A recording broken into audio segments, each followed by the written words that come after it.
Uh, Obviously, you're doing this interview for a forum. Yeah. What's your general feeling, about the forums in general? There's a few out there. Some are more respective to the players than others. Ours is one of the least respective. I'm not going to bullshit and say that, we wrap the players in cotton wool, because we don't. Right. So how do you feel about some of the comments that are made on the forums? And bear in mind, this is now the opportunity to knock me. When I first joined the PDC, I was a little bit naive, quite frankly. I got on forums myself. When I did some of my bad boy stuff, I obviously saw there were some people out there who didn't appreciate it, and they said, "Well, who does he think he is?"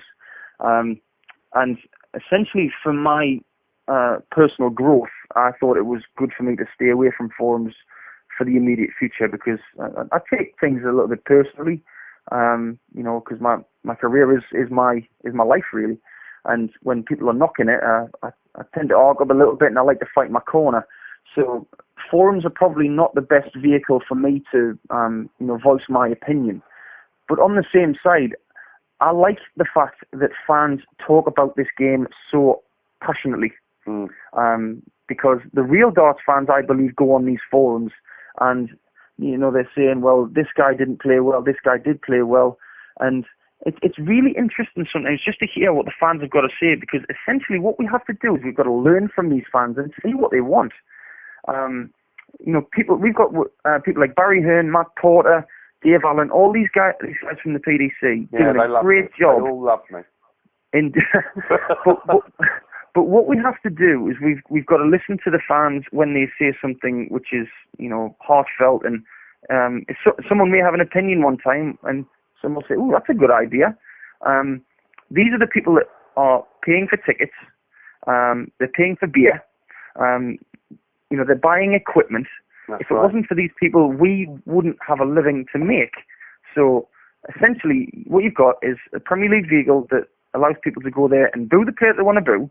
They can cheer the player they want to cheer. And there's these forums where they can just have their own opinion. And someone like me who takes things personally, I stay away from it because I think it's better for my progression. But other players who go on there, they like to have a bit crack with the fans, and they've probably got thicker skin than me. So I think they're a positive thing, because John Port once said to me, when we were talking about the PDC and the BDO, and whether they would actually coexist as one unit. John came up and said to me, it doesn't really matter whether they do or they don't, because at the end of the day, more people are playing darts and talking about the sport than we do. And I didn't really have an answer for that, because that was the end of the argument. More people are talking about it, more people are playing it, and that can only be a good thing for the future. Absolutely, totally agree about that. It is a great sport. At a time where pubs are ripping the dartboards out and pubs are closing, it seems to be more popular than ever. Yeah, and I think there's a certain Riley's group that's reaping the benefits of that, because from what I've seen, more people are not going to the pub and they're going down to Riley's club, which can only be good for Riley's. Yeah, and they are very, very good setups as well, I will say, even though Riley do sponsor the forum. So, Howard, that wasn't meant for you.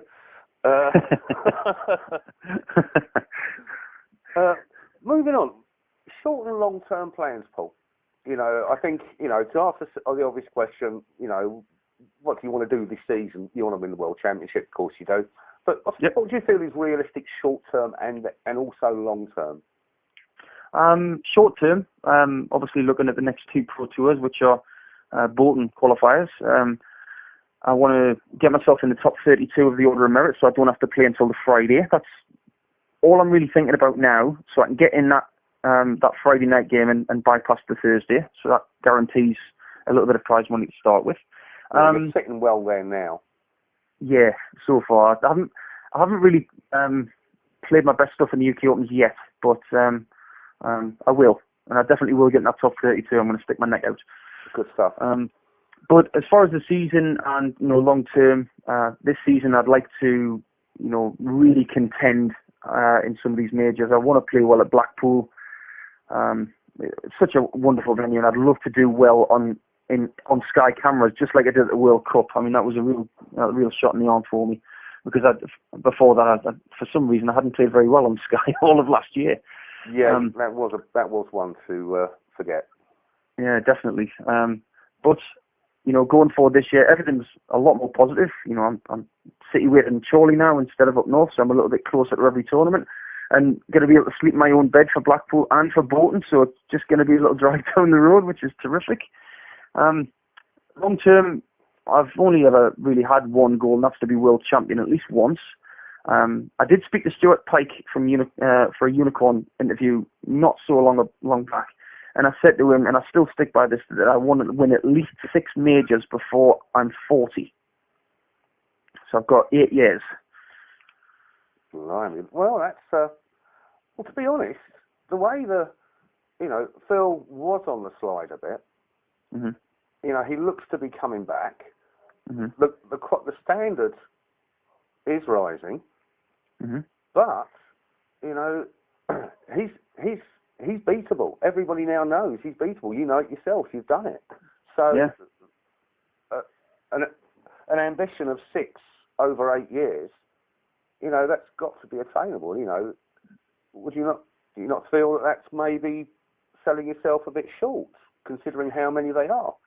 I don't know. I mean, I think what I'm doing is I'm respecting the amount of players who are, on the rise. There's a lot of guys who are my age or a little bit younger who are probably got the same amount of confidence as I've got right now. So what I've given myself is what I see is a realistic target.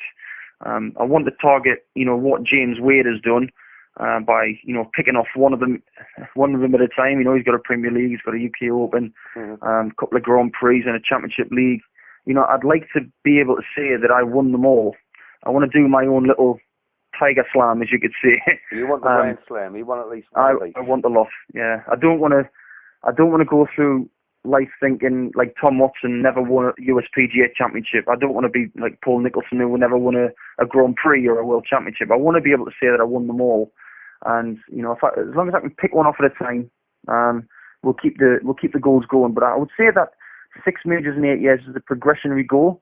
That's what I've put forward to myself right now. But you never know this year. I could win a couple of them, and all of a sudden it could be 4 in 8 years. And I'll then put that up to about another 8 in 7 years. Yeah. So we'll see how we go, and we'll treat it like a business, and we'll update the goals at least once a year. Because success does tend to breed success, doesn't it? In this game, as your confidence levels will rise, you'll go into each one just feeling that bit better. The arm will feel smoother, and the results generally come.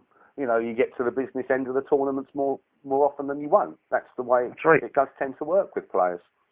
Yeah, and that's where experience tells. And I've got a little bit of that now. I've been a pro now for 2.5 years. So the more experience I get, the more used to those situations I'll find myself in. And once I'm comfortable in these situations on a regular basis, I just don't see any reason why I won't be winning tournaments on a regular basis like I have been this weekend. Well, good luck with that, and I genuinely wish you that success. Moving on, I've taken up over half an hour of your time so far. It's flown. It's absolutely flown. Can you think of anything really embarrassing that you've done, either in or out of darts, pissed or sober, that you would hope not to share, but you feel compelled to?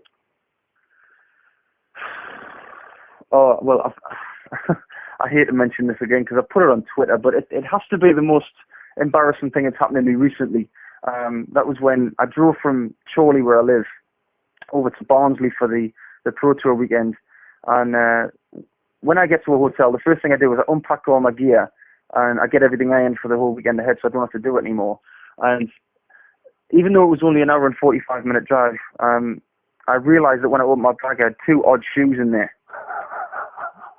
I had one left shoe, which was one of my comfortable shoes for the floor events, and then another left shoe, which was one of my more stylish, going out pairs of shoes. Because what I do is I put these kind of travel shoe trees inside the shoes for whenever I travel so that they don't get bent. And I mistakenly put the wrong ones in the wrong bags. And I thought, I don't want to drive all the way back to Chorley to get the shoes because it's going to cost me a fortune in petrol. So I decided to go to a shoe place in Barnsley to buy a pair of shoes. And they were the most uncomfortable things I've ever worn, even though they looked really comfortable on the shelf. And I wouldn't care. All weekend, I was getting stick from Chris Thompson and Martin Turner and some other guys. And all I heard all weekend was, "Oh, you're a shoe-in to win this weekend." So I was really embarrassed about that, but I'll guarantee it'll never happen again. The best laid plans of mice and men, eh, Paul? That's it. Well, Paul, thanks an absolute bundle for this. You know, you've been a star, and Thanks. I wish you all the best from not only myself, but the members on the forum. I'm sure they're going to enjoy listening to your thoughts and comments on darts and things in general. You know, once again, you're a top bloke, and best Thank of you. luck with the rest of the tour. Thank you very much, and all the very best with your forum, and I hope it keeps going. Yeah, cheers, pal. You take care. Right, eh? thanks now. Take care. Good luck. Right, bye-bye. See ya.